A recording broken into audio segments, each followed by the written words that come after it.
Build & Connect, le podcast qui donne la parole à ceux qui construisent aujourd'hui le bâtiment de demain. En novembre 2022, s'est tenue la 5e édition du colloque international. 2 journées riches en conférences, tables rondes, retours d'expérience et moments de networking. 2 jours pour donner l'impulsion, susciter des collaborations et changer d'échelle. Build & Connect, un programme proposé par le pôle Fibre Énergie Vie, seul pôle de compétitivité entièrement dédié au bâtiment, et par l'Université de Strasbourg avec le soutien de 15 entreprises mécènes. Le bâtiment décarboné, certaines sessions en traite. Aujourd'hui, c'est intéressant parce que c'est une autre échelle.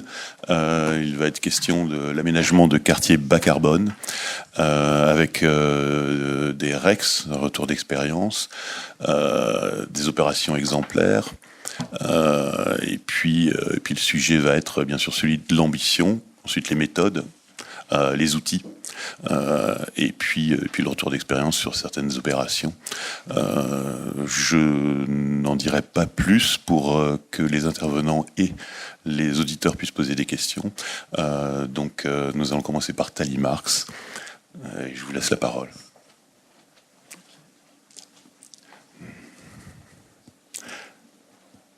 Juste pour préciser, excusez-moi, Thalie Marx est chargée de mission en économie et filière bâtiment à l'Eurométropole de Strasbourg. Alors moi je vais vous parler du quartier Citadelle, quartier bas carbone, résilient, accélérateur de transition. Je vais vous expliquer un petit peu ce que c'est et pourquoi j'interviens dans cette table ronde. Alors tout d'abord, en fait, pour en arriver à ce quartier qui est bas carbone, on est passé par différents stades. On a une politique volontariste de long terme sur la construction bois à l'Eurométropole. D'abord, on a commencé à réaliser un îlot démonstrateur de 450 logements en structure bois il y a quelques années, dont on a tiré pas mal d'enseignements. Et suite à ça, on a eu envie de continuer à travailler sur le sujet du bois, non pas sur des sujets d'innovation, mais plutôt pour massifier la construction bois en travaillant avec la filière. On a également plusieurs écoquartiers sur l'Eurométropole de Strasbourg, des écoquartiers qui se situent en centre, dans des quartiers de rénovation urbaine et aussi en périurbain. Un écoquartier se rapproche d'un quartier bas carbone. Simplement, certains items sont plus soulignés dans une démarche et peut-être moins dans d'autres. On va pas se doter exactement des mêmes outils.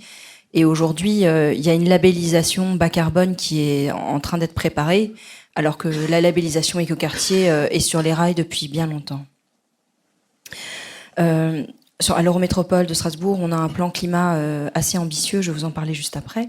Et on a aussi 2 cadres partenariaux qui nous aident à travailler avec les écosystèmes d'acteurs. Aussi bien dans l'urbanisme, on a un pacte urbanisme en transition qui nous permet de décliner les objectifs du plan climat dans les projets urbains.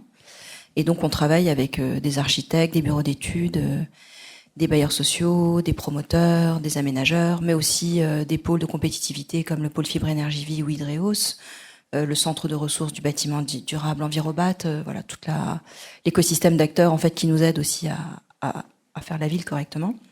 Et puis plus récemment, il y a aussi un pacte pour une économie locale durable qui s'est mis en place pour également mettre en place les objectifs du plan climat, mais à l'échelle des entreprises. Voilà.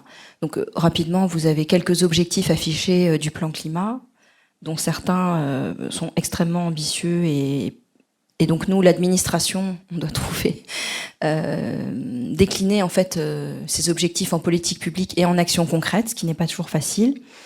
Mais finalement, ce quartier bas carbone nous permet du coup de reprendre un certain nombre de ces objectifs qui sont affichés à l'écran.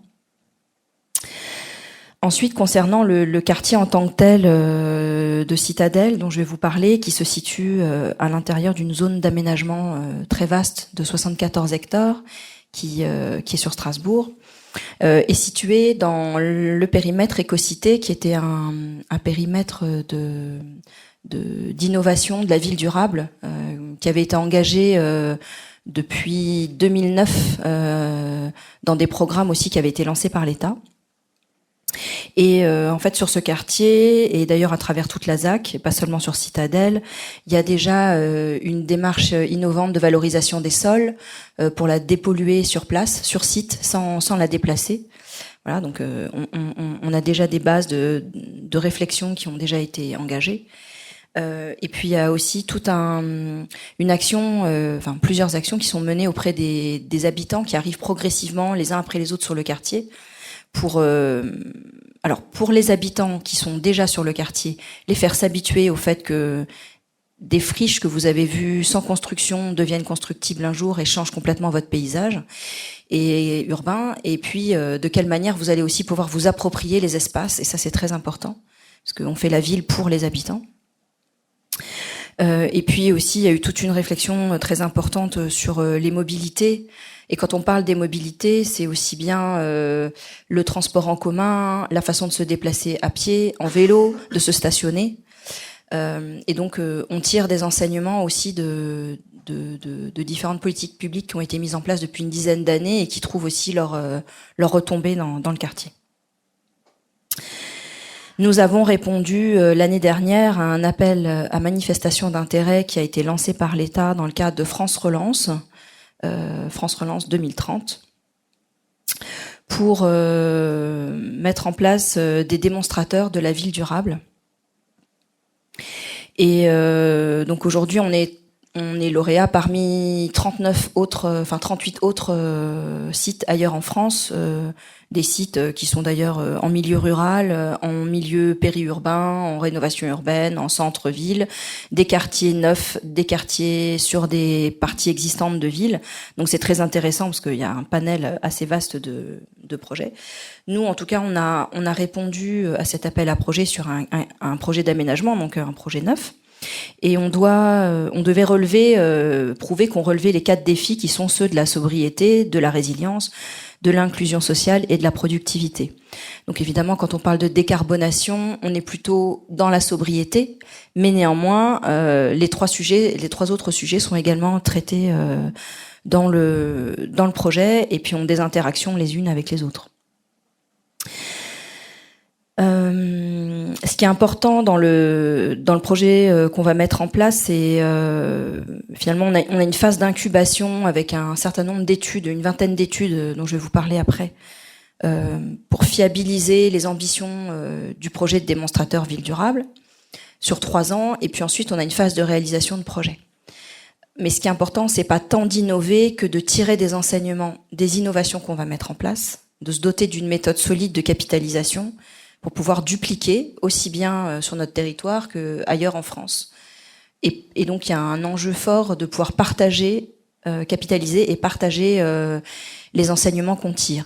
Souvent d'ailleurs les enseignements qu'on tire sont moins d'ordre technique que d'ordre méthodologique sur la façon de s'organiser avec les acteurs. Alors il existe différentes manières de pouvoir capitaliser. Mais en tout cas, voilà, c'est un sujet qui est très très fort là-dessus.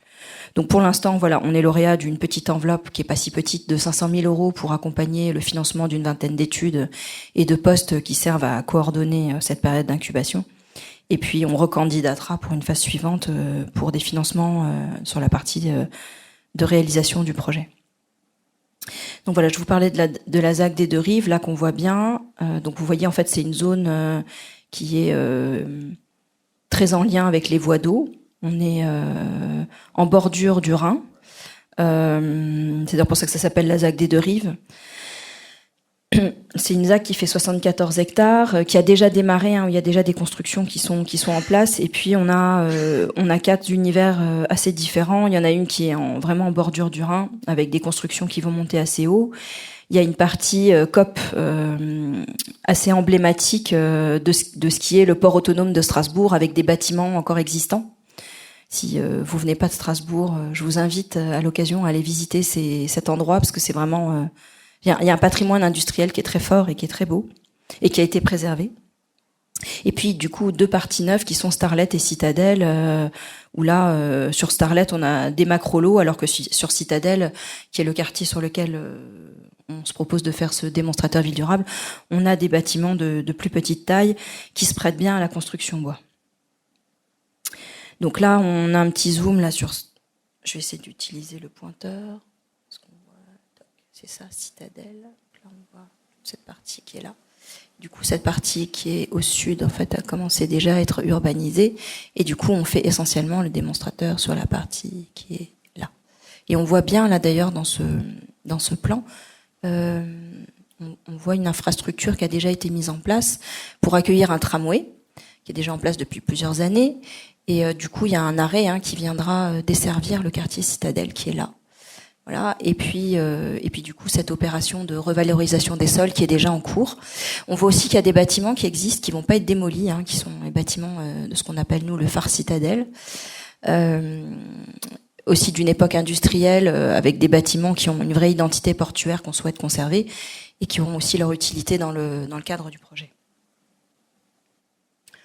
Alors là, simplement, je vous montre des ambiances du quartier, où on voit donc ces halles qui sont conservées, le fait que pendant l'été, on a des actions d'activation citoyenne où les gens viennent sur le quartier, où on leur explique le projet, mais il y a aussi des événements festifs. L'important, c'est de créer du lien aussi avec les habitants qui sont déjà sur le quartier, ceux qui arrivent, ceux qui sont tout autour. Voilà. Et puis là, des ambiances de ce que c'est aujourd'hui à droite et de ce que ça sera demain à gauche. Voilà, donc Citadelle, c'est pas si grand, c'est 13 hectares et demi. À terme, c'est 890 logements, y compris avec la partie sud. Et puis, du coup, la partie nord, qui est au nord de l'infrastructure, là, qui accueille le tramway, sera réalisée à peu près avec 600 logements. Et donc, on espère que tous seront construits en structure bois. Il y aura également des équipements publics. Et ce qui est très important aussi, c'est qu'il y a 2 parkings silos qui font que ce sera quasiment un quartier sans voiture en surface. Et la mobilité, c'est un élément important de l'empreinte carbone. Donc, inciter les gens finalement à se stationner pas forcément juste en dessous de chez soi, ça aussi incite à moins prendre la voiture. Alors,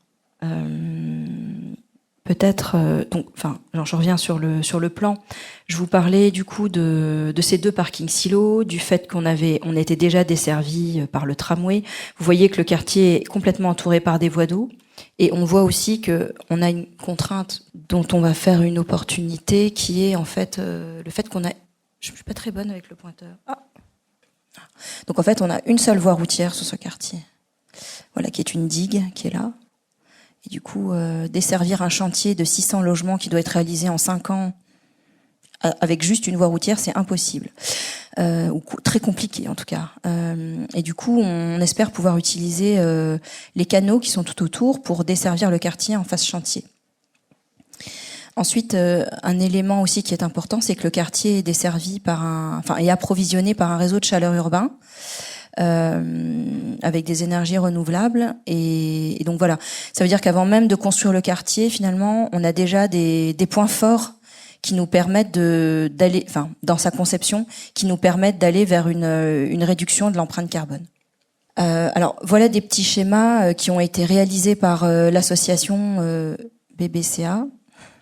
Aujourd'hui, quand un Français moyen consomme à peu près 11,5 tonnes de CO2 par an, et on voit finalement que le bâtiment et ses déplacements, c'est guère que 4,5 tonnes, et tout le reste, les 7 tonnes, c'est les comportements des habitants. C'est énorme. Et un aménageur a assez peu d'emprise en fait sur les comportements des habitants.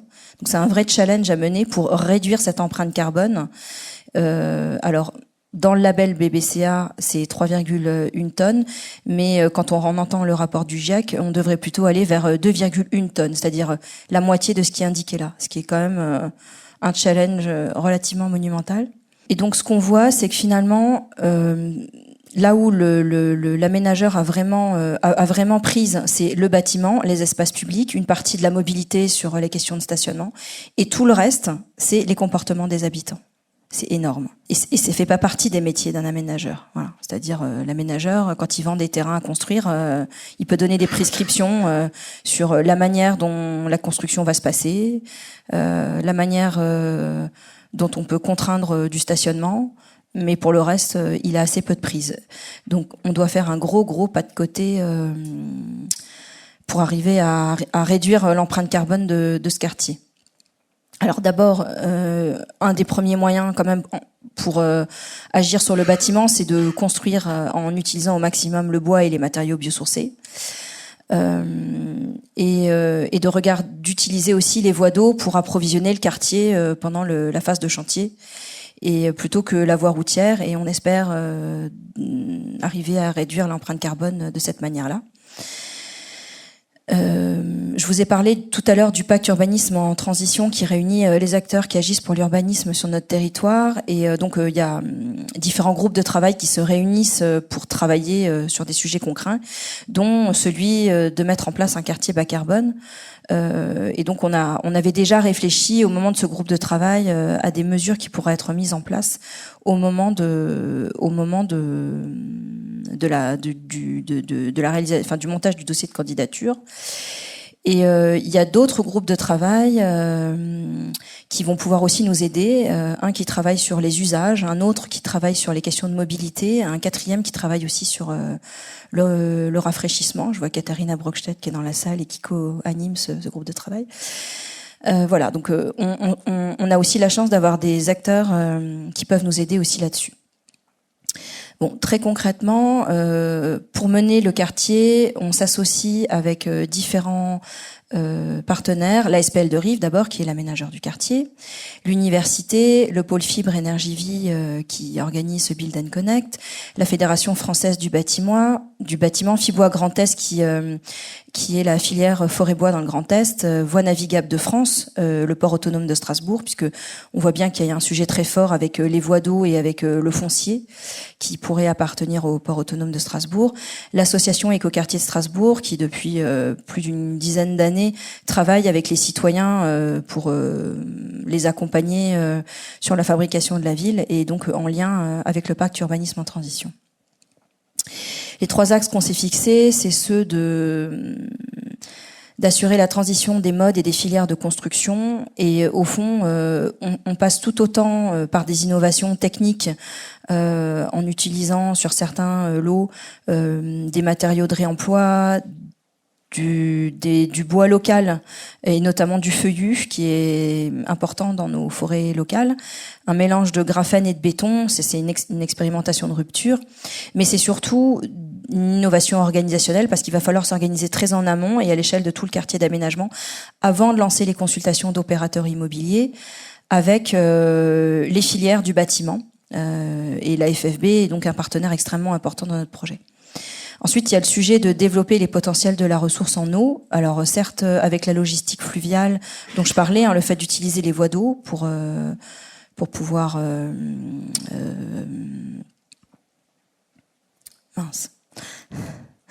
transporter les matériaux en phase chantier, mais aussi une fois que le quartier sera livré, voir de quelle manière on pourra l'utiliser, mais aussi regarder comment on va pouvoir utiliser la ressource en eau pour rafraîchir le quartier et faire des expérimentations pour réutiliser les eaux grises, les eaux de pluie, aussi pour des usages individuels. Et puis, il y a ce troisième sujet qui est celui d'anticiper et d'accompagner le changement de pratique, qui est le plus complexe, mais sans doute le plus important, parce que c'est celui dont on pourra tirer un maximum d'enseignements pour à la fois des quartiers existants et des quartiers en réalisation. Mais avec la non-artificialisation des sols, voilà, un vrai enjeu sur l'existant, presque plus que sur les quartiers à construire. Donc rapidement, parce que je sais pas combien de temps, 2 minutes, ok. Je vous parlais de travailler très en amont avec les filières. Alors par exemple, il y a des études pour définir les systèmes de construction qu'on va pouvoir utiliser en fonction des techniques courantes qui existent aujourd'hui, mais aussi en regardant comment on pourra mobiliser au maximum le savoir-faire local, juste pour citer ce sujet-là. Mettre en place une coopérative d'achat pour s'assurer d'un approvisionnement des matériaux, des produits au coût le plus bas possible et au moment où on en aura besoin. Et voilà, je rentre pas dans le détail de tous, mais en attendant, voilà, c'est vraiment comment on s'organise très en amont avec les uns et les autres. Il y a ce sujet de la logistique fluviale où aujourd'hui on ne sait pas exactement qu'est-ce qui est pertinent de faire naviguer par voie fluviale. C'est-à-dire on a cette intention, mais il faut qu'on vérifie aujourd'hui par rapport à là où les entreprises sont positionnées par rapport aux différents corps d'État qui interviennent sur un chantier bois, où ces entreprises sont positionnées. Parce qu'on va pas organiser des ruptures de charges successives qui vont renchérir les coûts, risquer d'abîmer ce qui va être mis en place sur le quartier. En tout cas, d'utiliser au maximum les bâtiments préfabriqués, enfin les murs préfabriqués, la 3D. Voilà, donc il y a un vrai sujet. Et de regarder comment on va pouvoir aussi mutualiser au maximum entre différents lots les groupements de commandes et le fait de les faire arriver sur le quartier. Ok. Donc le sujet vraiment qui est très très complexe, c'est celui d'arriver à anticiper et d'accompagner le changement de pratique des acteurs, sachant que ce sujet est très lié au sujet de la gestion urbaine de proximité. Vous pouvez pas demander à des habitants qui arrivent sur un quartier de s'intéresser à des sujets qui les intéressent pas forcément, tant que les sujets qui les intéressent directement ne sont pas traités. Et en fait, ça veut dire que pour arriver à faire ça, il y a un certain nombre d'étapes préalables qu'il faut mettre en place avec l'aménageur et la direction de territoire, donc ceux qui gèrent en fait le lien aussi avec les habitants du quartier, pour arriver à faire ce qui est indiqué là, où en fait on souhaite mener un benchmark des études déjà menées ailleurs en France et toutes les expériences qu'on a pu déjà mener sur notre territoire, en tirer des enseignements, grâce à ça mettre en place un plan d'action qu'on pourra décliner. On souhaite aussi mettre en place un outil d'évaluation de l'empreinte des habitants qui permettent aux habitants eux-mêmes de s'évaluer au long cours par rapport à leurs pratiques et nous de voir comment ces pratiques évoluent. Et puis, on a besoin aussi de se doter de méthodologies à l'échelle du quartier pour, à différentes étapes, vérifier que l'empreinte carbone du quartier est bien la plus basse possible, d'avoir un outil d'aide à la décision pour réorienter des actions qu'on pourrait mener, et puis évaluer les 4 défis que nous a confiés l'État sur la sobriété, la résilience, l'inclusion et la productivité, et de regarder comment on va pouvoir capitaliser et du coup massifier.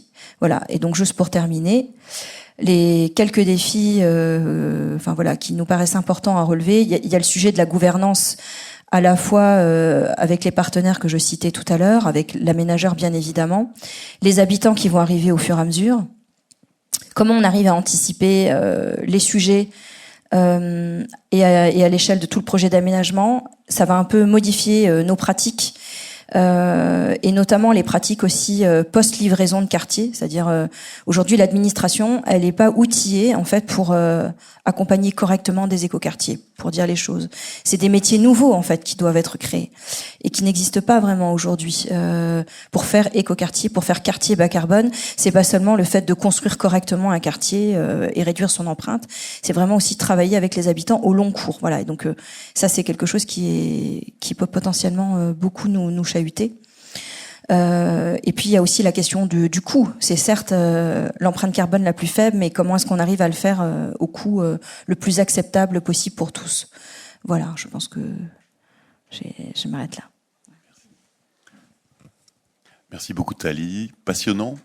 Les enjeux sont, vous pouvez l'applaudir en effet, les enjeux sont gigantesques, le travail aussi, et nous l'encourageons tous à continuer avec ces équipes dans cette voie. Nous avons un format qui est très court malheureusement, qui est frustrant pour tout le monde, pour Thalie aussi. Pour les auditeurs, nous avons 5 minutes pour des questions, donc s'il vous plaît, je vous apporte le micro parce qu'il y a une retranscription. Merci. Bonjour Thalie. Rémi Perrin, Soprema. Moi, j'ai 2 questions. Alors, j'ai pas assisté au début de la présentation. Est-ce qu'il y a des objectifs sur le quartier de production d'énergie renouvelable? Ok, d'accord. Et qui sont ramenés à quoi? À des mètres carrés de la parcelle ou... Alors, si c'est fait, c'est bon, je regarderai la présentation après. Non, mais je peux te répondre. Alors... D'abord, il y a des obligations ça c'est lié au plan local d'urbanisme. On doit équiper les toitures de panneaux photovoltaïques, tout en ayant d'ailleurs des toitures végétalisées, ce qui n'est pas forcément si simple. Et on aurait souhaité en fait mutualiser les panneaux photovoltaïques, en fait, c'est-à-dire que certaines toitures finalement pourraient avoir une productivité suffisamment grande pour que d'autres toitures n'aient pas besoin d'être équipées, mais vraisemblablement on n'a pas le droit de le faire. Ça, c'est la réglementation. C'est pas lié seulement au plan local d'urbanisme, c'est le plan local d'urbanisme qui applique la réglementation française. Voilà. Et donc, on n'arrive pas à déroger à cette règle. Mais c'est ce type de démonstrateurs aussi qui permettent de faire remonter des sujets au niveau de l'État. Et ensuite, il y a une production d'énergie renouvelable et RCEA, qui est l'énergéticien qui produit le réseau de chaleur urbain, est en train d'étudier si on peut mettre en place une boucle de rafraîchissement. Okay. Voilà. Et la deuxième question que j'avais, donc là, c'est vraiment l'ancrage sur Strasbourg et le quartier précis. Vous avez intégré la problématique du moustique tigre avec toute cette eau autour, et où on sait que sur Strasbourg, c'est quand même un vrai sujet. Et donc, c'est un questionnement que j'ai par rapport à cet aménagement de zones où on peut potentiellement utiliser l'eau. Il y a quand même aussi une prolifération du moustique avec ces zones d'eau qu'il faut intégrer et qui ne risquent pas de baisser dans les années à venir. Et à l'université de Strasbourg, il y a des entomologues qui sont spécialistes du moustique tigre. Alors, dans le démonstrateur ville durable en tant que tel, non. C'est pas intégré. Par contre, à l'échelle du projet d'aménagement de toute la ZAC, je pense que c'est une réflexion, oui, parce que j'ai déjà vu passer des choses là-dessus. Après, te dire qu'il y a des actions spécifiques là-dessus, j'en suis pas certaine, mais du coup, je note avec attention ta question et j'en reparlerai avec les collègues de la SPL de Rive. Merci. Une autre question dans la salle ? Moi, j'aurais aimé savoir, en fait, vous anticipez une boucle de rafraîchissement et vous avez parlé essentiellement de construction logement. Du coup, quels sont les besoins en rafraîchissement ? C'est vraiment pour ces logements ou c'est parce qu'il y a des besoins industriels sur la zone ou tertiaires ? Non, alors la boucle, là, on est en train de... Alors, j'imagine bien que RCEA va pas regarder que pour Citadelle, hein, parce que sinon, il faut qu'il y ait une question d'économie d'échelle qui soit intéressante pour l'énergéticien. Après, oui, effectivement, sur Citadelle, on a quelques équipements publics et on a des logements. On a très peu d'activités en tant que telles sur cet endroit-là. Donc oui, les besoins. Et alors, qui plus est, quand on construit en bois, enfin voilà, on sait qu'on a un vrai besoin de rafraîchissement. C'est un vrai sujet. Donc le confort d'été aujourd'hui est presque plus important que le confort d'hiver et a été pris en compte beaucoup trop récemment, finalement, dans nos pratiques métiers. Donc voilà, pour vous répondre, par exemple, c'est un sujet qui est intervenu alors que le réseau de chauffage urbain était déjà décidé. Donc il y a un vrai sujet pour RCEA. Si pour 600 logements et quelques équipements publics, il y a un effet d'échelle suffisant. Donc voilà, on aura les réponses là dans les semaines à venir parce qu'il faut qu'il lance son étude, mais c'est un vrai sujet. Merci. Une dernière question est possible. La première, la plus proche. Moi, c'est par rapport aux 5e façades. Du coup, toutes les toitures sont utilisées soit en panneaux photovoltaïques, soit des toitures végétalisées ? A priori, oui. Merci. Alors, je vais me permettre une dernière question. Thalie, un premier bilan, quelle est votre satisfaction la plus importante aujourd'hui, à ce jour ? Par rapport à ce projet ? Oui. La motivation des acteurs. Voilà, tout le monde est extrêmement motivé. Alors, par exemple, on nous a demandé de travailler avec l'université. Alors, on ne travaille jamais avec l'université pour fabriquer des quartiers, hein, autant vous dire. Et donc là, c'était j'ai changé de direction en fait au moment où j'ai monté le dossier de candidature. Et à la direction du développement économique, il y a un fort lien avec l'université. Alors que à la direction de l'urbanisme, finalement, dans nos pratiques métiers, je pense qu'il y en a beaucoup moins. Il y a la zone atelier, mais finalement, on ne travaille pas tous avec la zone atelier. Et là, j'ai découvert un monde, en fait, plein de professeurs, des chercheurs que je ne connaissais pas. Ça peut peut-être faire sourire, mais finalement, jusqu'à très récemment, les projets d'urbanisme finalement se faisaient un peu en chambre, plus récemment avec des acteurs économiques, et maintenant se dire qu'on peut aussi associer l'université, voilà, c'est un moyen de satisfaction aussi pour je pense, nourrir des futurs étudiants et nous nourrir aussi des travaux de recherche qui peuvent être menés Mais en tout cas, globalement, de la motivation des uns et des autres. Tout le monde est très très motivé. Tout le monde arrive à travailler ensemble dans une bonne ambiance de travail. C'est assez impressionnant. Voilà. Très bien, merci beaucoup. Nous allons passer au second intervenant, enfin intervenante, Morgane Colombert. C'est à toi.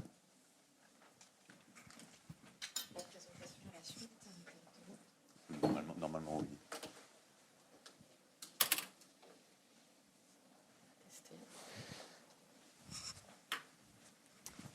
Bonjour à tous. Donc, je vais me présenter. Morgane Colombert. Donc, moi, je suis directrice de projet à Efficacity. Alors, je ne suis pas sûre que vous connaissiez ce qu'est Efficacity. Donc, c'est un institut de transition énergétique qui a été créé par l'État, comme plusieurs autres en France. Il y en a sur la mobilité, sur les énergies marines. Nous, on est l'institut de transition énergétique dédié à la vie durable. Donc, en fait, on est financé à la fois par l'État et par des membres privés pour développer une R&D autour de la transition énergétique et climatique des villes. Et on a notamment 3 axes, on va dire, de R&D. Un qui est dédié au quartier bas carbone, qui est l'axe le plus, on va dire, le plus ancien et le plus abouti, dans lequel on développe notamment l'outil Urban Print que je vais évoquer, mais également d'autres logiciels.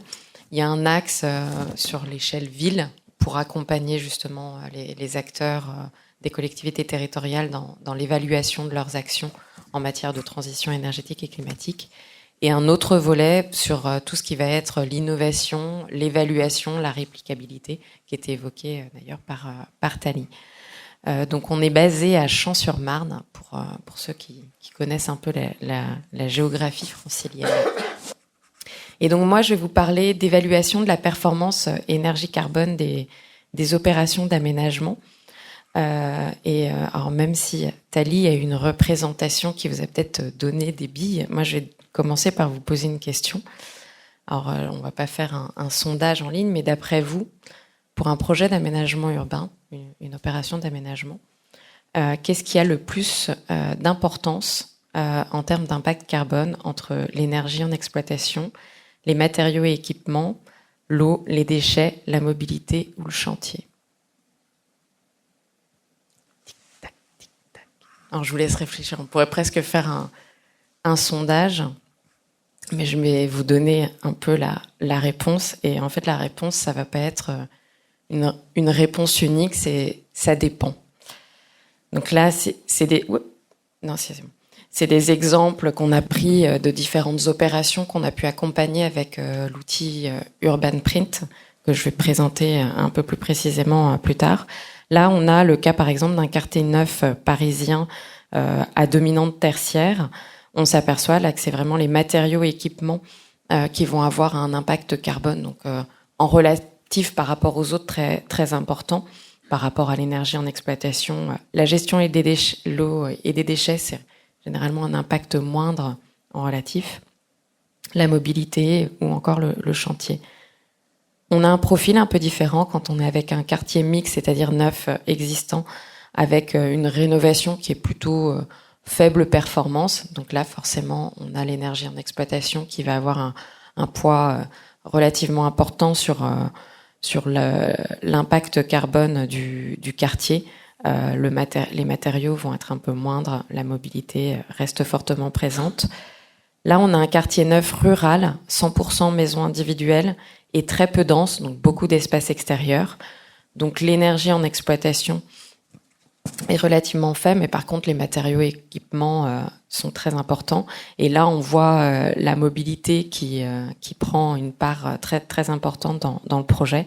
Et là, un exemple de quartier périurbain ultra dense, avec un réseau ultra performant, tout est ultra dans ce quartier, mais une construction par exemple plutôt classique.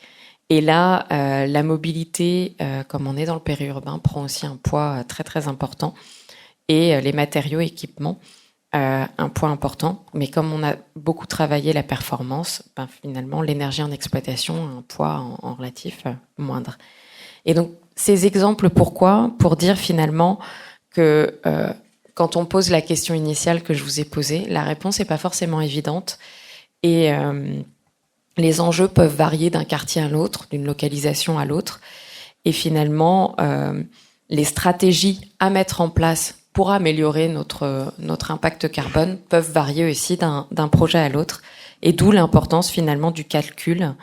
Il y a la nécessité finalement d'avoir des outils qui accompagnent ces phases amont de conception, des outils d'évaluation quantifiés et non plus uniquement, on va dire, des to-do list qui nous précisent ce vers quoi ça peut être intéressant d'aller. Et ces outils quantifiés, ils ont pour intérêt de venir objectiver les performances, d'accompagner la conception et de concentrer les efforts et investissements aux bons endroits et ne pas répéter finalement des solutions toutes faites qui seraient mises en œuvre par d'autres. Donc ça permet d'accompagner cette réflexion. Alors toutes ces différentes évaluations, elles ont été faites avec un logiciel qui s'appelle UrbanPrint, qui est le premier logiciel qui permet d'appliquer la méthode quartier énergie carbone. Donc ça va revenir, je pense. Ouais. Qui est une méthode qui a été développée avec le soutien de l'ADEME, qui est publique. Donc, si ça vous intéresse, il y a 200 pages que vous pouvez aller lire et télécharger sur la bibliothèque de l'ADEME. Mais mine de rien, ça permet finalement de présenter l'ensemble des moteurs de calcul qui sont présents dans le logiciel UrbanPrint. Donc, on n'a pas cet effet boîte noire qu'on peut avoir parfois avec certains logiciels. Et l'enjeu du développement de cette méthode et de cet outil, c'était vraiment d'accompagner la ménageur, c'est pas la même chose. Encore qu'on calcule l'empreinte carbone, donc on accompagne aussi la ménagère et les usagers dans l'évaluation de leur empreinte. Mais bref, donc l'objectif, c'était d'accompagner aussi la ménageur dans la conception de son projet, notamment en lui donnant un certain nombre d'indicateurs comme les scores énergie et scores carbone qui permettent en fait de comparer notre projet à un projet de référence qui est notre projet auquel on vient appliquer des stratégies dites business as usual. Donc l'enjeu a toujours été de pouvoir accompagner l'aménageur dans la mesure de l'effort qu'il met en œuvre pour améliorer la performance carbone de son projet. Donc UrbanPrint, c'est un outil d'aide à la conception et d'évaluation des projets d'aménagement ou de rénovation urbaine. On a le neuf comme la rénovation. Via une évaluation quantitative des performances environnementales, on est sur de l'analyse de cycle de vie, même si on a un focus forcément en termes de communication beaucoup plus important sur l'énergie et le carbone. Donc on utilise UrbanPrint dans les phases amont de conception en vue d'améliorer le projet. C'est là qu'on va pouvoir comparer différentes variantes, différentes stratégies qu'on peut appliquer sur notre projet pour améliorer l'impact carbone. Mais une fois qu'on a nos principaux finalement choix d'aménagement qui sont arrêtés, ça va permettre d'évaluer notre projet à travers un score carbone, un score énergie, l'empreinte habitant aussi qu'on prend en compte sur le même représentation qui était présentée par Thalie où on voyait l'empreinte carbone de BBC à quartier. Ça a servi de point de départ, en fait, cette empreinte carbone BBC à quartier pour établir la méthode quartier énergie carbone. La BBCA faisait partie des partenaires pour le développement de cette méthode. Et d'ailleurs, en termes d'aboutissement, dans le logiciel UrbanPrint, on a la possibilité aujourd'hui d'évaluer les indicateurs qui ont été mis en place dans le cadre du label quartier bas carbone qu'a sorti BBC à quartier tout récemment. Et donc à qui ça s'adresse ce type de logiciel ? Mais en fait, ça s'adresse à l'ensemble des acteurs de l'aménagement, puisque l'objectif c'est d'amener de l'évaluation quantifiée qui puisse appuyer le dialogue entre les différentes parties prenantes. Après, en termes de manipulation, on dit souvent que ça va être plutôt un bureau d'études, un AMO environnement qui va se saisir de ce type d'outils. Non pas que ce soit compliqué, on va dire, à la manipulation, mais surtout que pour l'interprétation des résultats, finalement, il faut être quand même sensible et formé à ce que c'est qu'une analyse de cycle de vie, ce que c'est qu'un bilan carbone, ce que ça comporte, et comprendre finalement aussi les différents moteurs de calcul qui peuvent se cacher, entre guillemets, derrière un calcul. Et donc, UrbanPrint, ça accompagne donc les phases de conception. Par contre, on peut commencer à utiliser cette méthode et ce logiciel uniquement une fois qu'on a déjà un plan masse, donc une première représentation de ce que sera notre aménagement. Et ensuite, en fait, on a un peu trois degrés de précision qu'on peut trouver dans UrbanPrint. Donc les données, donc là, pas de plan masse, donc pas de calcul aujourd'hui réalisable. On est en train de travailler sur ce qu'on appellerait un générateur de plan masse. Aujourd'hui, si vous avez des données qu'on appelle majoritairement en initialisation, c'est-à-dire le plan masse, donc avec la localisation des bâtiments, leur destination, les nombres de mètres carrés construits pour le bâtiment, là, ça va permettre de commencer à calculer les ambitions et les enjeux du projet, d'identifier où est-ce qu'on peut avoir des forts impacts carbone, mais on va peu avoir de gains ou de valorisation par rapport à ce projet de référence, parce qu'en fait, on va enrichir la description de notre projet de la même façon qu'on enrichit ce qu'on appelle un projet de référence. Ensuite, on peut commencer à préciser un peu la description de notre projet en précisant les types de matériaux, par exemple dans les bâtiments, les performances énergétiques visées. C'est ce qu'on appelle les données en orientation. Donc là, ça va permettre de voir déjà un petit peu comment on se distingue de ce projet de référence, d'identifier aussi, on a un moteur de calcul, je vous montrerai comment ça se présente, d'identifier les leviers à fort impact que l'aménageur pourrait venir mobiliser pour améliorer l'impact carbone de son projet. On peut estimer à quel point il se rapproche d'une forme d'optimum sur le projet. Et il y a une empreinte carbone de notre futur habitant que l'on peut évaluer. Et il y a un dernier niveau finalement de finesse descriptive. C'est une façon de rentrer dans le projet. L'idée, c'est vraiment qu'on s'adapte à chaque fois au niveau de connaissance qu'a l'aménageur sur son projet et que l'aménageur soit pas en obligation de faire ses hypothèses, et sachant que cette façon dont on enrichit l'information que l'aménageur n'a pas, c'est complètement transparent. On voit la façon dont l'outil a complété les données manquantes, entre guillemets. Et donc là, quand on a complété de façon le plus précisément possible dans l'outil, ça va nous permettre de voir, d'avoir un gain précis par rapport au quartier de référence, d'estimer précisément à quel point on a poussé loin la volonté d'atteindre une performance carbone, et on va avoir une empreinte carbone précise de notre futur habitant sur le modèle qui était présenté tout à l'heure par Thalie d'empreinte carbone. Et donc j'ai un petit exemple, il faut qu'il arrive. Et donc oui, nous ce qu'on recommande en termes d'utilisation, c'est vraiment de pouvoir avoir déjà quelques éléments de stratégie qui commencent à être envisagés sur le quartier pour pouvoir déjà avoir quelques éléments qui permettent d'avancer pour l'accompagnement de l'aménageur et de ses partenaires. Donc là, c'est un exemple, on a accompagné, ça fait partie des premières opérations pilotes qu'on a accompagnées en 2021, si je ne me trompe pas, ici, cœur de ville, donc en milieu urbain dense. Et donc là, vous avez par exemple à gauche ce qu'on appelle les données initialisation, donc c'est la manière dont on va saisir le projet, 5 minutes, dans l'outil. Donc on décrit, on localise les différents projets d'aménagement. Alors on les dessine, là j'ai pas mis la représentation, ça faisait beaucoup d'images. Mais donc on va venir préciser bâtiment par bâtiment, est-ce qu'on est sur une école, combien de mètres carrés, etc.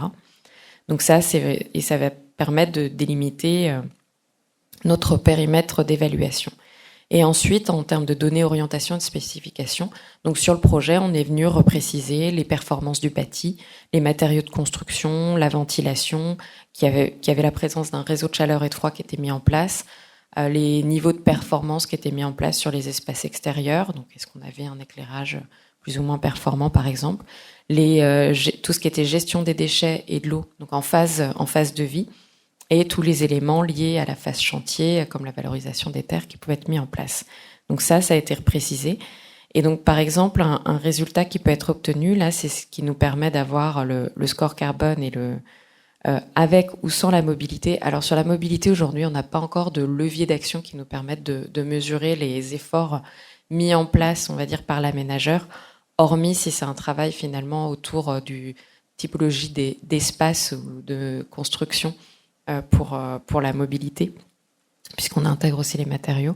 Donc là, ça permet de comparer notre projet à une référence et on a les résultats sur les différents contributeurs, ici l'énergie, les produits de construction, l'eau, les déchets, la mobilité et le terrassement. Donc ça permet déjà de voir où est-ce que notre projet a permis d'améliorer sa performance carbone et sachant qu'en plus, donc là on le voit pas forcément très bien, mais on a le détail à l'intérieur de chacun de ces contributeurs pour aller voir précisément, par exemple sur les matériaux de construction, est-ce que c'est sur les espaces extérieurs, les bâtiments, et au sein même des bâtiments, est-ce que c'est plutôt sur l'infrastructure ou les différents composants qu'on peut retrouver dans un bâtiment.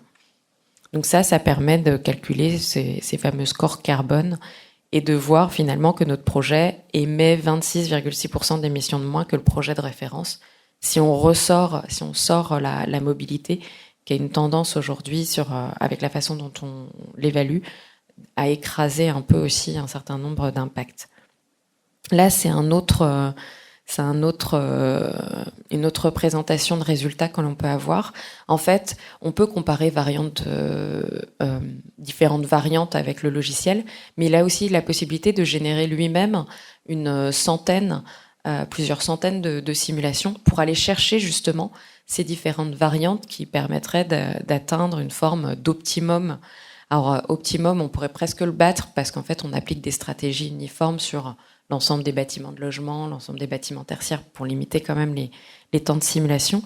Et ça permet notamment de mettre en avant finalement où est-ce qu'on a mis les efforts pour se détacher de ce projet de référence, mais d'identifier notamment si on peut travailler encore sur les matériaux de construction ici, les déchets, l'enveloppe et la ventilation, le parking ou le terrassement, pour aller encore améliorer notre projet. L'objectif, c'est pas de dire c'est ça que vous devez faire pour aller jusqu'à l'optimum, mais plutôt de dire si vous mettez encore des efforts, il y a peut-être des études complémentaires à aller faire sur, par exemple, les matériaux de construction pour voir dans quelle mesure vous pouvez aller vers plus de matériaux biosourcés, ce qu'il existe les filières sur place, etc. Donc, c'est vraiment d'orienter la décision pour mettre les efforts aux bons endroits. Alors, aujourd'hui, on a accompagné une 60aine d'opérations dont on est en train progressivement d'accumuler finalement le retour d'expérience avec notamment une étude macro qui devrait ressortir bientôt pour voir un peu la diversité des résultats que l'on peut avoir. On est en train de fournir une étude notamment au ministère dans le cadre de la décarbonation de l'aménagement. Donc ce sera une étude qui sera publique, qui arrivera prochainement. Et dans les quelques apports, par exemple, qu'on a pu observer de l'application d'UrbanPrint, c'est que finalement, parfois, ça permet de mettre en avant des solutions et avec des conclusions contre-intuitives, c'est-à-dire que si on commence à travailler par exemple sur le stockage des eaux pluviales, qui dit stockage dit cuve en béton, et donc ça a un impact carbone qu'il est important de prendre en compte, ou en tout cas d'en avoir conscience. Ça met en visibilité parfois des leviers peu connus, peu activés, notamment sur la gestion des biodéchets. Donc ça, c'est des leviers souvent qui n'étaient pas activés par l'aménageur, mais qui ressortaient avec un impact non négligeable. Ça évite de mettre en place des solutions, entre guillemets, à la mode ou qui ne seraient pas forcément pertinentes selon le contexte. Donc on a une modélisation fine des besoins énergétiques du quartier, on a une modélisation de la production d'énergie renouvelable, on met ça en relation. Et ça permet de fixer des ambitions atteignables, adaptées au contexte du projet, d'éviter le greenwashing et les efforts mal investis. Il y en a certains parfois qui communiquent sur des quartiers zéro carbone. Un quartier zéro carbone, ça n'existe pas, ne serait-ce qu'à cause de toute l'énergie grise qu'on met en place. Donc c'est donner de la visibilité à des leviers parfois peu connus et d'objectiver progressivement les apports de chaque solution. Et dernière slide, on a fait un certain nombre d'ateliers avec des aménageurs, des collectivités ou des bureaux d'études sur cette question de l'évaluation énergie carbone pour savoir finalement à quoi ça vous sert d'avoir un peu ce retour d'expérience sur la manière dont ils pratiquent l'évaluation énergie carbone. Et les premiers retours qu'on a eus par rapport notamment sur les applications d'UrbanPrint qu'on fait, c'est que déjà, finalement, l'arrivée de ce type d'outil, c'est que ça va permettre, on espère aussi, de massifier l'évaluation énergie carbone des projets d'aménagement, parce qu'on gagne énormément de temps par rapport aux études qui étaient aujourd'hui mises en œuvre. Ça permet de passer 10 fois moins de temps, finalement, sur une évaluation carbone des projets d'aménagement. Donc, ça va permettre d'éviter que ce soit uniquement les projets phares qui puissent se saisir de ce type d'évaluation, mais de pouvoir finalement le déployer ailleurs. Les indicateurs à l'échelle quartier sont aussi très publicités, c'est dur à dire, sont très demandés par rapport à des indicateurs qui soient uniquement focalisés sur cette échelle bâtiment, parce que ça permet de faire ressortir aussi des des leviers et des marges de manœuvre que l'aménageur peut avoir, notamment sur les espaces extérieurs. Et ça, c'est mis en avant d'ailleurs par le label à l'échelle quartier de BBCA. Et aujourd'hui, il y a aussi une volonté assez forte de venir systématiser ce type d'évaluation énergie-carbone à l'échelle quartier, pour le côté aide à la conception, pour le côté facilitation des échanges entre partenaires du projet. Ça sert aujourd'hui, on l'a vu parfois dans les négociations qu'il peut y avoir avec la collectivité, pour venir finalement imposer, entre guillemets, dire c'est pertinent d'aller vers une solution type réseau de chaleur, par exemple, chiffre à l'appui. Donc ça permet vraiment d'appuyer ce type de décision. Et ça permet de communiquer, soutenir des décisions, donc à la fois en interne, mais aussi vis-à-vis des partenaires et des futurs usagers. Donc c'est rapide, ça permet de faire plein de choses, mais on va dire que ce sera tout pour ce matin. Hop. Merci beaucoup Morgane. Très intéressant. On voit l'importance, dans une ambition et une démarche, de la structurer, d'avoir les méthodes, les outils. Place tout de suite aux questions, ne pas perdre de temps, nous avons 5 minutes.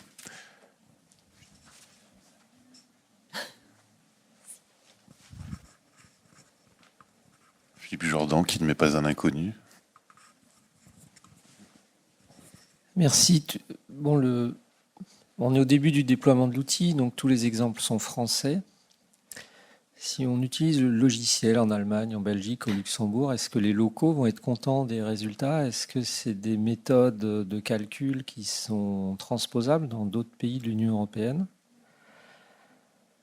Alors aujourd'hui, c'est uniquement applicable en France et en plus en France métropolitaine, parce que pour pouvoir faire cet accompagnement en phase amont de conception, ça s'appuie sur énormément d'enrichisseurs de données. Et forcément, on enrichit avec des bases de données qui représentent les modes constructifs français et français métropolitains. C'est des modes de calcul aussi sur les besoins énergétiques qui s'appuient sur des moteurs de calcul adaptés. Encore, les calculs de besoins énergétiques, ça, ce serait assez réplicable d'un pays à l'autre. Mais en fait, il y a des bases de données qui permettent d'enrichir l'information qui sont franco-françaises. Il y a la volonté de pouvoir aller à l'international, donc de développer des partenariats avec des partenaires dans différents pays européens qui auraient les niveaux justement de connaissances là-dessus. Donc il y a des pays en plus qui sont avancés sur l'analyse de cycle de vie. Il y a la Belgique, il y a l'Allemagne, il y a l'Angleterre aussi qui a des choses, il y a la Suisse. Donc il y a certains pays vers lesquels on pourra aller au moins pour pouvoir construire un peu ce même principe de logiciel. Mais aujourd'hui, c'est pas forcément adapté. Merci. Question suivante. Katharina Brockstedt, Envirobat Grand Est. C'était super intéressant pour l'eau de pluie de voir comment ça coûte le stockage, en fait, au niveau de béton, au niveau de carbone pour le béton. Vous avez peut-être fait au même titre tout ce qui est technique, tout ce qui est système. Est-ce que ça vous fait déjà des conclusions, comme vous avez fait tout à l'heure entre les différents quartiers? Qu'est-ce qui fait de plus d'effet quelque part entre les matériaux, la mobilité et tout ça? Est-ce que vous tentez suite à ça plus vers le low-tech, ou ça dépend quel quartier vous prenez? Est-ce que vous faites déjà des conclusions? Alors on est en train d'essayer justement de tirer ce type de conclusion.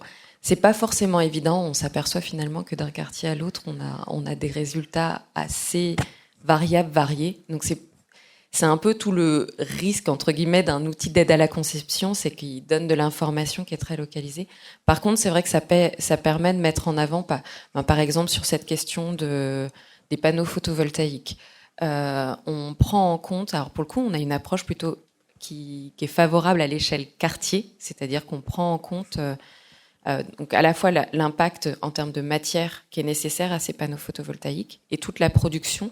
L'enjeu va être plutôt d'aller vers une autoconsommation à l'échelle quartier. Parce que le surplus de production, entre guillemets, on n'a pas les impacts positifs qui seraient liés au fait qu'on produit une énergie renouvelable. Donc c'est perdu, entre guillemets, en termes d'impact positif pour l'aménageur. Donc là, typiquement, ce type d'hypothèse, en tout cas de calcul, va plutôt favoriser le fait qu'on ait un juste dimensionnement entre les besoins énergétiques du quartier et la mise en place de panneaux photovoltaïques. Après, sur le low-tech, on n'a pas forcément l'ensemble des solutions. C'est un outil et une méthode qu'on veut évolutif, donc progressivement. Dès qu'on a des connaissances suffisantes sur les différentes solutions techniques qui peuvent exister, on essaye de les implémenter. Mais c'est sûr qu'aujourd'hui, on ne pourrait pas arbitrer, entre guillemets, sur low-tech, high-tech. Mais pour les autres questions, d'ailleurs, il y aura la question de Thalie, mais je laisserai des petites cartes et puis il y a mon contact dessus et donc il y a plein d'infos sur le site. Et comme ça, enfin voilà, c'est tout à fait possible d'organiser des moments d'échange plus précis. Thalie, une question. Morgane, quand tu parles de quartier de référence, oui. Alors par exemple, si tu étudies un quartier en périurbain, tu prends un quartier de référence en périurbain, un quartier rural, c'est un quartier de référence en rural, ce qui est quand même pas la même chose. Et comment tu fais du coup pour adapter par rapport à la RE 2020 ? Parce que finalement aujourd'hui, avec la RE 2020 par exemple, on sait qu'on va devoir beaucoup plus construire avec des matériaux bas carbone, notamment le bois et les biosourcés. Donc comment tu te bases pour fabriquer tes quartiers de référence ? Alors le quartier de référence, c'est vraiment notre quartier en termes de plan masse, c'est-à-dire même localisation, même plan masse, et on vient y appliquer stratégie business as usual ou minimum réglementaire. Donc aujourd'hui, en fonction de la date de construction, enfin date de dépôt de permis de construire au niveau de notre projet, on va être soit sur de la RT 2012, soit de la RE 2020. Donc la RE 2020 est implémentée dans le logiciel.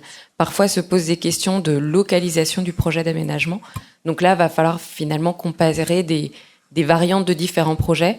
Donc souvent dans le logiciel, on va mettre quelques précautions parce qu'il faut comparer des choses entre guillemets comparables. Donc il faut vraiment s'assurer qu'on a un projet avec des mètres carrés construits qui soient identiques. Mais ce qui permettra là d'avoir l'impact un peu de la localisation de notre projet si on souhaite travailler un peu sur ces questions-là. Mais donc on part de notre projet, donc on prend en compte l'ensemble du contexte. Merci beaucoup. Le temps est malheureusement dépassé. J'ai donné 5 minutes au moins de plus à toutes. Et je vous engage à prendre contact directement avec les personnes qui vous intéressent. Il y a beaucoup de sujets encore abordés, effectivement. Nous passons à présent. Nicole Valentini Pedrizzi va faire un exposé. You can go there, yes. Juste pour faire une traduction à tous, le DGNB à Stuttgart où elle travaille, si on traduit en français, c'est le Conseil allemand du bâtiment durable, et qui a élaboré de nombreuses pistes dans ce sens, avec des méthodes, une certification, qui est donc le système DGNB, un travail de R&D, une plateforme, etc. Voilà, je préférais vous préciser cela avant de laisser la parole. Okay. So, good morning, everyone. I hope you can hear me well. I think we need to use the microphone. So, thank you very much for coming here. I'm Nicole Fedrizzi. I work at the German Sustainable Building Council. This is DGNB. I'm going to be constantly then referring to the DGNB during our presentation. Yes, we are located in Stuttgart, in Germany, and I personally work at the Department of Network and Consulting at the DGNB with sustainable districts. Here is just some facts and figures about us, just to make sure everyone understands a little bit with what we work. So we are now the biggest network for sustainable building in Europe, with just last week reaching the number of plus 2,000 members in our network. And we are a non-profit association which was founded 15 years ago, so 2007. 15, not 50 years ago. Yeah, exactly. And we want to bring the sustainability to be shared with everyone. And then we not only want to share the knowledge about sustainability, but also make it implementable, to be implemented in the praxis. And therefore we have our system, certification systems for buildings and districts with more than 9,000 districts and buildings altogether being certified. And around the world, not only Germany, but also other countries outside Europe as well. And we also, through the DGNB Academy, we have qualified already more than 6,000 experts in sustainability also around the world. And yeah, of course, we are working with other partners in other countries. So not only Germany, as I said, but we have other green building councils, which are our partners, for instance, Denmark, Austria, and just recently Croatia. And we are also collaborating with other universities and colleges from higher education in other countries as well. So we are happy to have this international community and network. But our topic today is districts. And just also here a first overview, as I mentioned, certification systems. We've been certified already more than 100 projects, pre-certified and certified, more than 100 projects up to date. And we are then therefore a market leader in Europe for districts. And how do our systems look like? We have around 30 criteria in the certification system. This is for the districts, the latest market version, and those criteria, they are normally grouped in different qualities, so to make sure that we are reaching environmental quality, economical and social, cultural and functional quality. Those are the 3 dimensions of sustainability. And we also have some other dimensions, which are technical and process quality.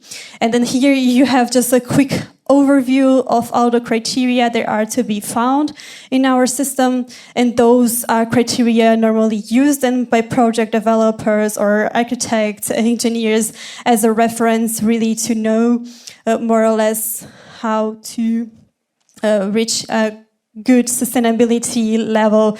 Here, for instance, we have the topic of life cycle assessment, which, for instance, CO2 emissions are calculated.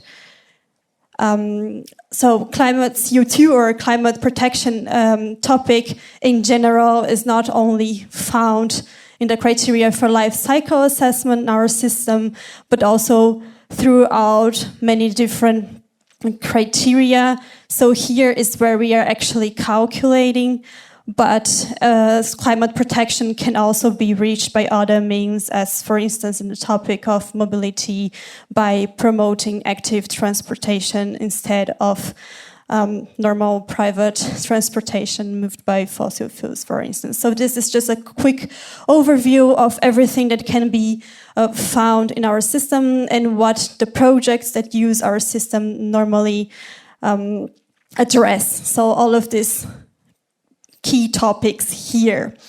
And those are just some examples of projects that already use our system for reaching sustainability, good sustainability level. And as I showed you before, we have these 5 different dimensions, and some projects tend to focus a little bit more sometimes in ecological aspects and others maybe in social aspects. We not only have urban districts, we also have business districts or commercial areas and industrial areas using the system as an orientation. But today the topic is not only district, it's also low carbon district. And as I said, the projects might sometimes focus maybe more like in a social aspect than ecological or CO2 aspect. And the project I brought today for the presentation to share a little bit more of experience with you is the Neue Weststadt in Esslingen, Germany. This is located more or less 20 minutes from Stuttgart from train, so very close to Stuttgart. And this is a project that was pre-certified in gold at the DGNB, the city district, and also now the buildings are being certified. And this project has a very interesting concept. So here there are, it's a photo of construction.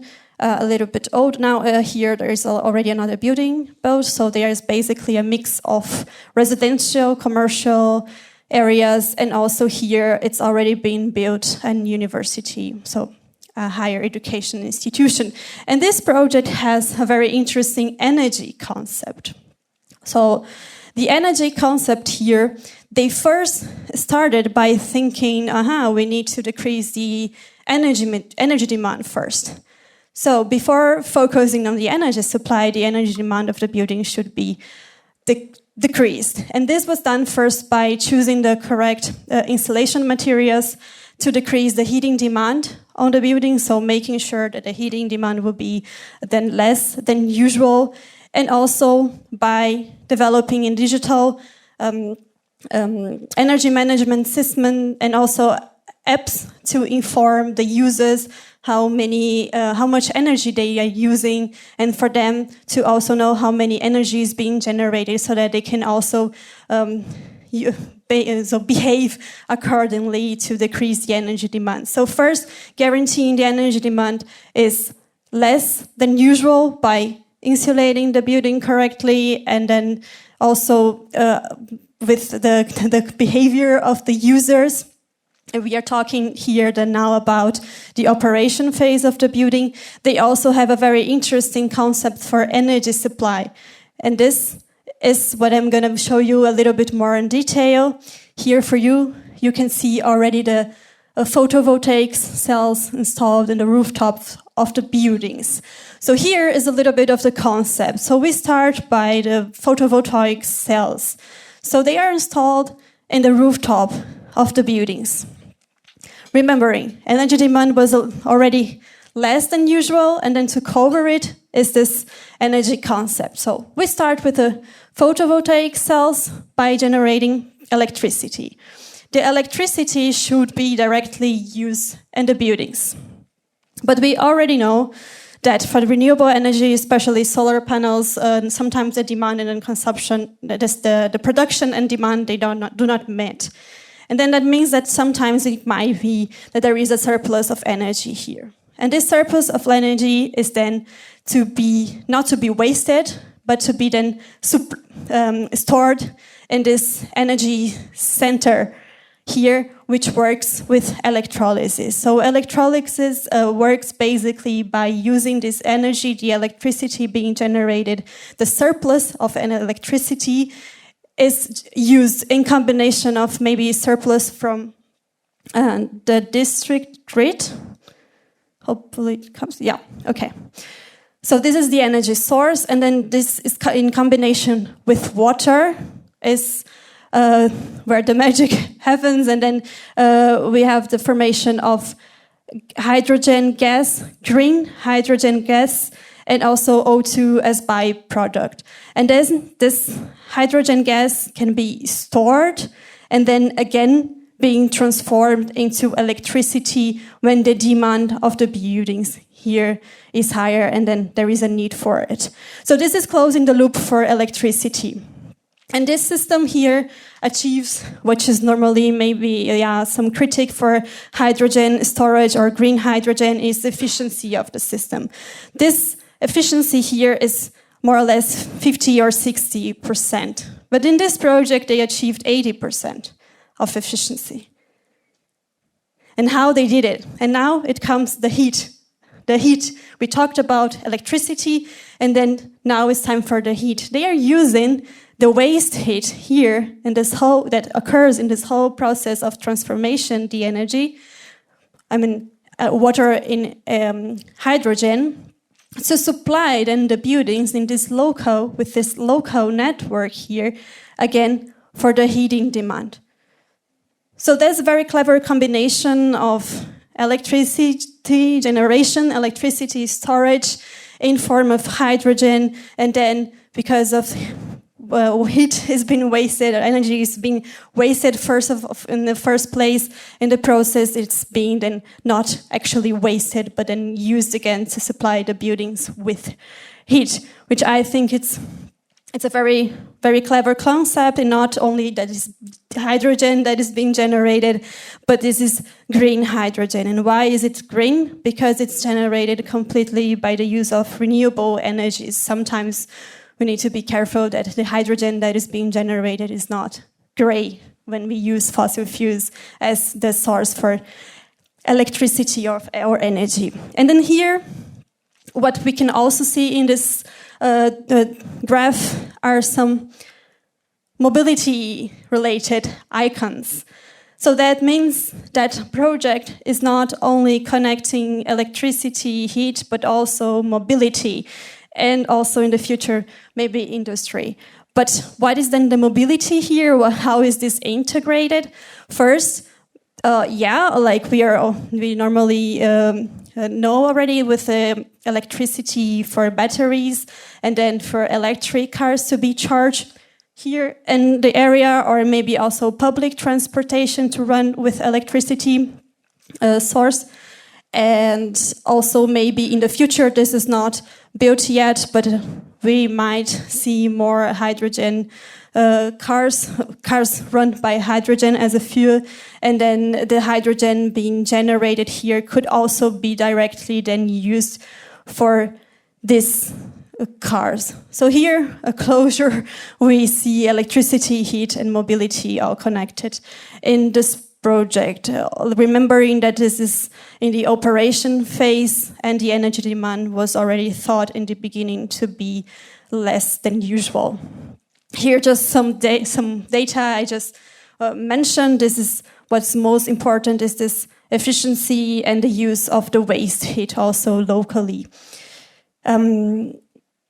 Exactly. And then here, just for you to have an idea how this looks like, this is how it is installed. So this is the hydrogen storage tank, and this is how an electrolyzer looks like. This is where like the whole transformation of water and with the combination of electricity, how the hydrogen here is generated. And this is installed below one of the buildings. If we see here is here below, like building D. Those blocks are already built. This has been built yet. I just passed by with the train yesterday, so I saw the current situation, and then this building is gonna come later, and then this is where this is installed. And this are all photos provided by the Green Hydrogen Esslingen, which is the company which is responsible for operating all this hydrogen storage and transformation system, and guaranteeing that this is green hydrogen, not grey hydrogen. And this is just a photo for us to imagine how it could look like in the future. Imagine that the cars are run a little bit, more cars run by hydrogen are found. So this is also to help the recharging of these cars. And this is just a photo of public transportation for us to remind that this fuels can also be used for public transportation, and hopefully we will have then more of this being used for public and not for private transportation in the future, if we really want to achieve the sustainable goals in the city as a whole, not just for energy, but also for mobility purposes. This district is then going beyond energy when talking about the CO2 emissions, and it's all not only providing solutions for the city, for the district, inside the district boundaries, but also for the district. So it's going a bit beyond its own boundaries.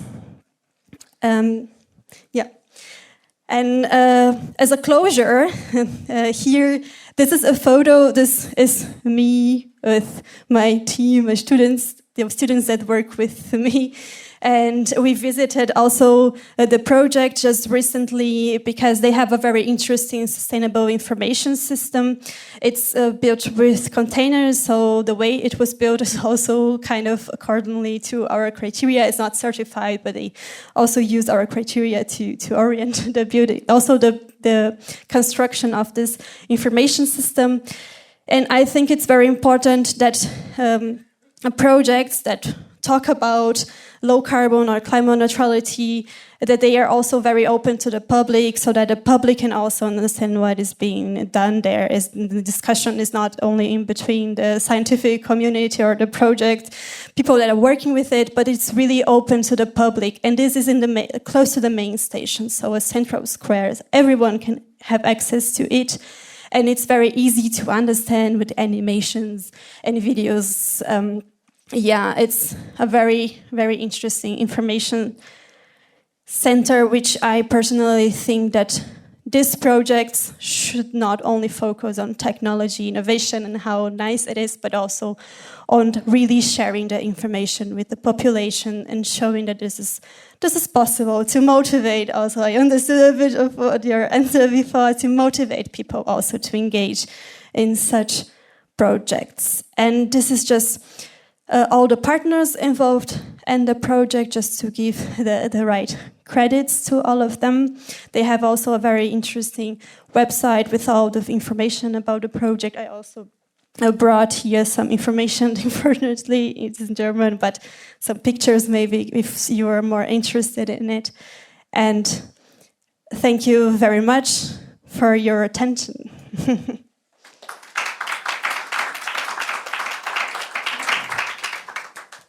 Thank you. You're welcome. Merci beaucoup. Thank you. It was a great explanation about something important. Je vais être très bref. Nous avons 5 minutes. J'ai donné 5 minutes. You have 5 minutes more than previous as the others. Donc, chaque intervenante a eu 5 minutes de plus que prévu. Donc, nous avons une courte marge. Il reste vraiment 5 minutes parce que d'autant plus que je dois passer ensuite à la présentation d'une autre dans la salle d'à côté. Donc, rapidement, s'il vous plaît, des questions brèves et qui appellent une réponse brève. Monsieur, vous avez déjà eu une question tout à l'heure, donc je passe à monsieur qui n'en avait pas encore posé. Thank you very much for your presentation. I have just maybe a stupid question. I've seen on the first picture that you have a big river close to the district. Did you have a look on the use of the energy that is constant for a river where the water flow? Maybe that's, you mean this here? Yeah. It's actually not a river, even though it looks like now. Okay, here, right? Because a bit far away. So this is a train station. So this is the station. This is like all the train tracks. So this is kind of separating a bit. No, my question is just completely on the left. It's a river. Yes. Okay. A river flow all the year. So it's a potential source of energy that is renewable, constant. And my question is just, did you think about the use of the energy of the river by hydroelectricity to add additional renewable energy to the district? Yeah, that's a good question. I don't know if that was also considered here. I know that it's just now the photovoltaics and also wind turbines, which are then to be included in this project. But that's very interesting and very important question, which I think they might have considered in the beginning of the project. Yes, makes sense. Thank you. Another question?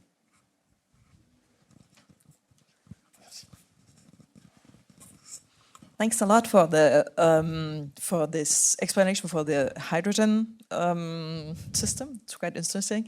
It's a technical approach. Did you do the life cycle analysis for the carbon for producing all these systems, for having a global? You mean the LCA for the system itself, not for the building? Yes. Yeah, for the building also, because I saw a lot of mineral materials. Yeah. So I wonder about the carbon analysis of the materials. I know that in Germany it's not the same level than in France for the materials. For the I wonder to approach the whole life cycle analysis. Yeah.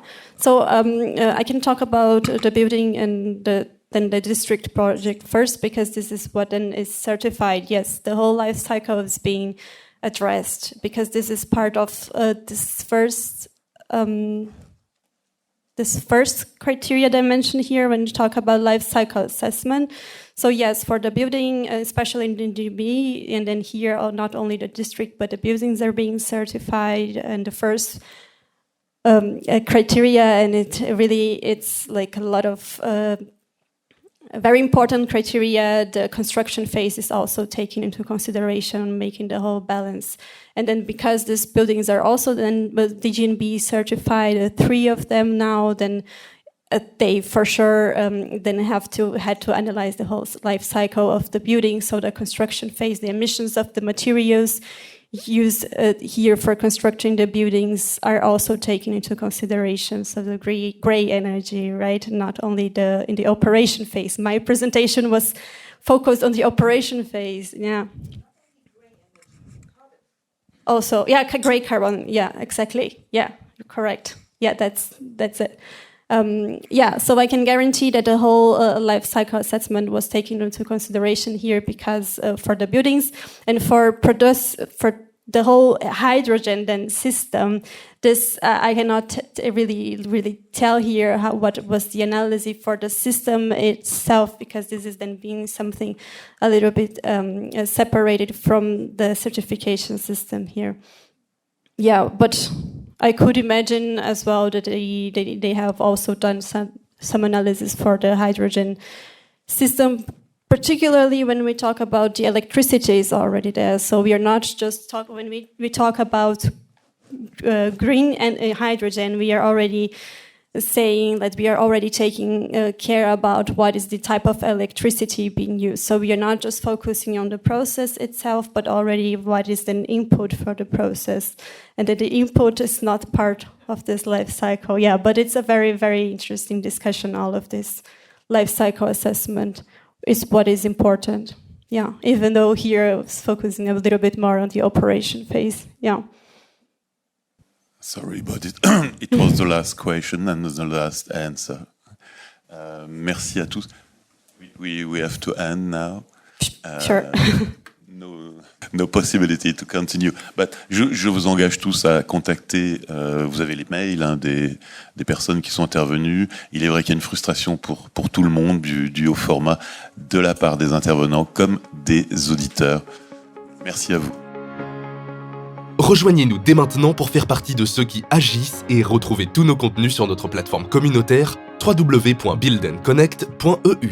Un programme proposé par le pôle Fibre Énergie Vie, le pôle qui accompagne l'innovation des industriels, des maîtres d'ouvrage et des entreprises de la filière du bâtiment pour passer d'un modèle carboné à un modèle décarboné, sain et respectueux de l'environnement, œuvrant pour l'adaptation au changement climatique.